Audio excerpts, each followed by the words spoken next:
Saan nga ba makikita yung mga devices na nakalagin sa ating mga Facebook account? Tara, ituturo ko sa inyo. Let's go! Open Facebook po tayo, then tap 3 lines na nasa taas. Then scroll up lang po natin, tap Settings and Privacy. Tap Settings.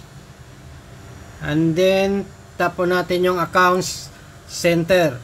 And then tap po natin yung Password and Security.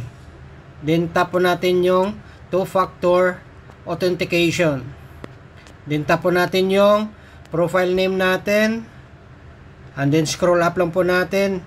Then tap po natin yung Authorized Logins or Trusted Devices. Tap po natin yan.